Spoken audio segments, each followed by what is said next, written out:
Hey, what's going on, everybody? Max here with BB, and today for 10 Minutes Max, we're going to be doing a quick update on Ethereum and where it is potentially going next, taking a look at ETHUSD, and then, of course, some of the more important dominance and pair charts. So, guys, let's not waste any time.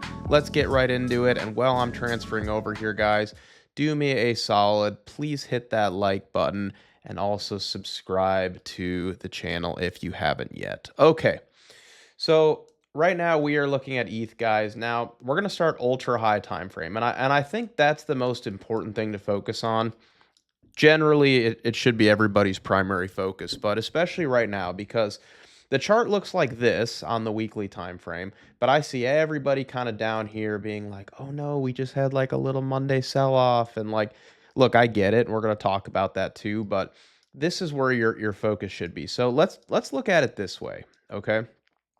This is the level that has been causing a lot of problems for the past 4 years, okay? It is this line right here, this line in the sand. It's your 4K level, okay? Now, we've been rejected from there once, twice, little deviation, 3 times, 4 times, 5 times, and now we're back here for a 6th, okay? I am pretty confident that this is finally the time that we are going to smash through that level. And I'm going to explain locally, or at least more locally, why I think that is, okay? So we've got this super important level here. It's that 4K region, okay? 4K to like 4100-ish, okay? Now, zooming in just a little bit more here,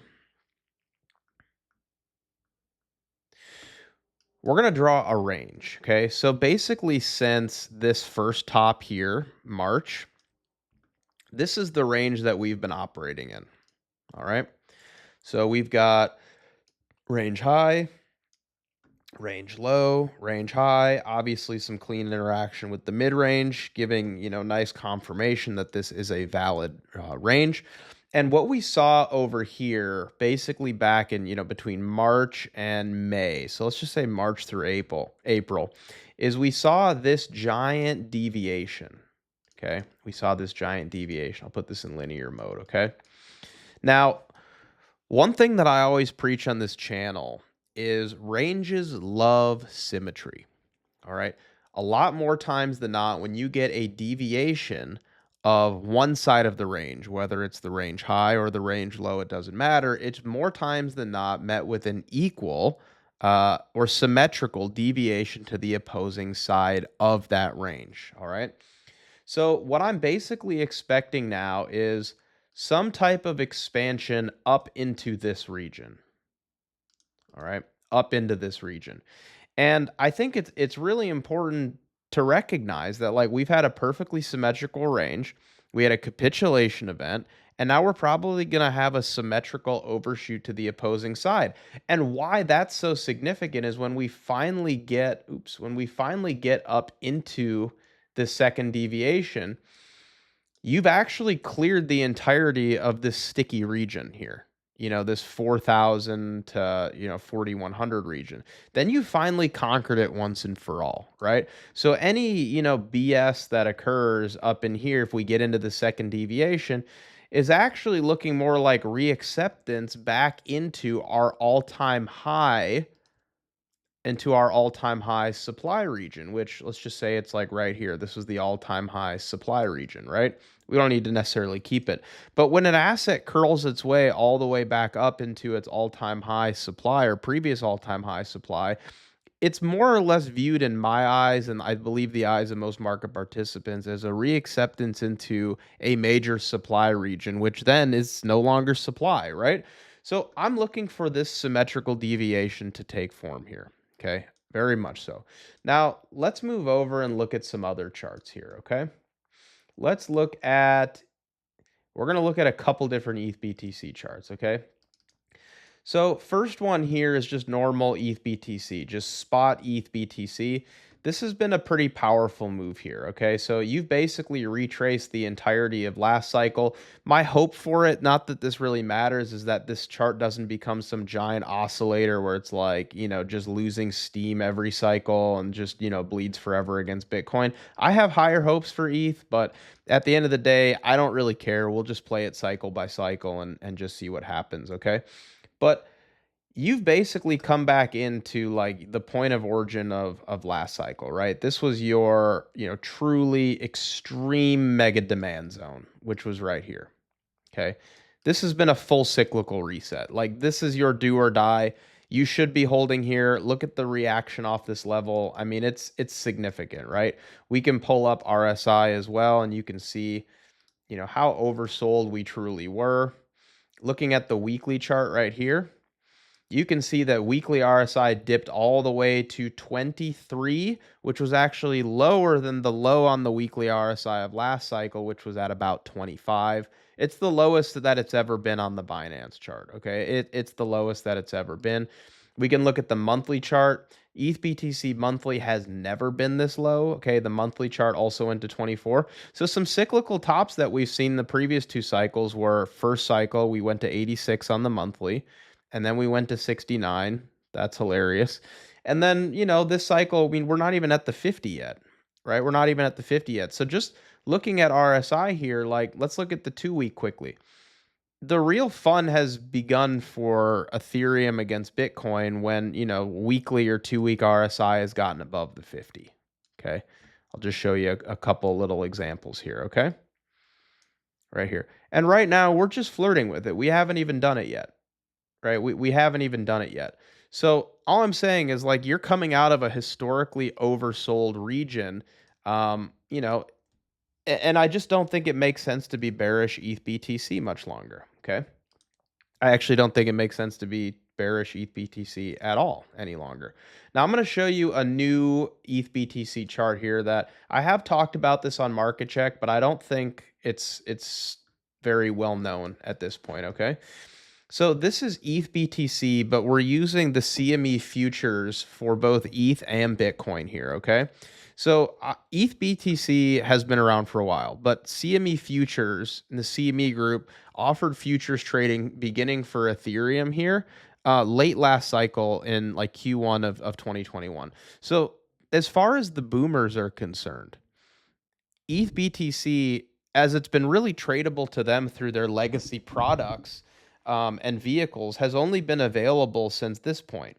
So I've drawn out the opening tick here. The opening tick for ETH BTC, when adjusted for how little time the CME futures charts have been available, the opening tick is right here. It's this red line. I've got it labeled opening tick. Okay. This to me just looks like a giant range. All right. So it looks like we have range high, we have range low, we have clear interaction with our mid range. And this, very similarly to what ETHUSD was doing, is actually a deviation of our range low for ETH BTC on the CME chart. Okay. Now, we just so happen to bounce at our minus 0.414 fib, okay, which for those that follow this channel a lot, you'll know that I love looking at the, 1414 and 1618, and I can show you just a really quick example of why it's so significant. I'll show you here on the Pepe chart. Let's see here. So look at how Pepe has interacted with, the 1414 and 1618, right? Like range high, range low, 1414, 1618 is the top, right? Top, maybe tops again. We'll see. We're not here to talk about that today, although I would love to. You can reverse these fibs and do negative ones, and it works just as well, right? So it's not a coincidence that we bottomed right around here at the minus 414 and 1618 pocket. So what I'm looking for at this point is a range reclaim for ETH BTC, okay, on the CME pair chart.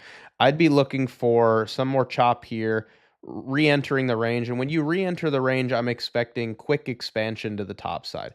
Very similarly to what ETHUSD was doing over here when ETH BTC, and again, this is not, the point of this is not to line up the timing. It's to show you how quick the expansion can be when you re-enter that range. Okay, so I'll just draw the ETH range again. So see, deviation, re-entered the range, and then you can start flying pretty quickly. Now, this did take a little time to chop around, but nonetheless, it's just an example to show you, okay? Now, we're also going to look at another ETH chart here, ETH Dominance, okay? So what this chart is showing you is just ETH's basically what percentage of crypto Ethereum represents. Okay, so it's just going to be ETH basically divided by everything else in crypto. So right now, ETH dominance is sitting at 11.94%. Now, something that's so interesting about this chart, and these are actually old drawings, is that you have range high, you have range low, you have clear interaction with your mid range. You came down and you perfectly swept your range low right here. And then look at the reaction we got. So this could very well just be a range where now we're actually looking for a deviation of the range high. Let's go for a symmetrical deviation. We have a deviation of the low. Deviation of the high would put ETH dominance up at 30%. Right now it's at 11%. So that would be ETH gaining aggressively against basically everything else in crypto. So do we need it to go that high? No, not really. But the point of me showing you this is that there's a perfect technical setup happening right before your eyes for ETH. And to everybody that's, getting frustrated with their ETH beta not moving, to them, I say the following. The reason that, your ETH beta isn't moving yet is because of this level right here. As soon as this level gets flipped, this red box, is when the market goes, okay, you fooled me. You fooled me once, you fooled me twice, you fooled me 3 times, you fooled me 4 times, you fooled me 5 times, you fooled me 6 times. You're not going to fool me a 7th time. You are not fooling me a 7th time. I'm not going to go out on the risk curve and get fooled a 7th time, an 8th time, a 9th time. However, when this level finally gets flipped and we are up above that red box, that is precisely when people move down the risk curve and they go, we have finally conquered the great wall of price suppression on Ethereum. And they are going to move down the risk curve into premier beta, and it's going to fly, and we're going to have a great time.